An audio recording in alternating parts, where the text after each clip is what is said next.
হালকা ঠান্ডা রেশ সরিয়ে নতুন সপ্তাহে পারদ ছড়বে, তবে ভোরের দিকে থাকবে কুয়াশার দাপট। বেলায় ঠান্ডার অনুভূতি কম হবে। ইতিমধ্যে সর্বনিম্ন তাপমাত্রা অল্প অল্প করে বাড়ছে, তবে 20 ডিগ্রির আশেপাশে থাকবে।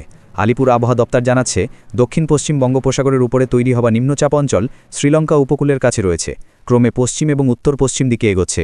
যদিও তার প্রভাব আশপাশের স্থলভাগে আপাতত পড়েনি। আবহাওয়াবিদরা জানিয়েছেন, এই নিম্নচাপ অঞ্চলের প্রভাব রাজ্যের ওপর সরাসরি পড়বে না, কারণ নিম্নচাপ অঞ্চলটি অনেক দূরে রয়েছে।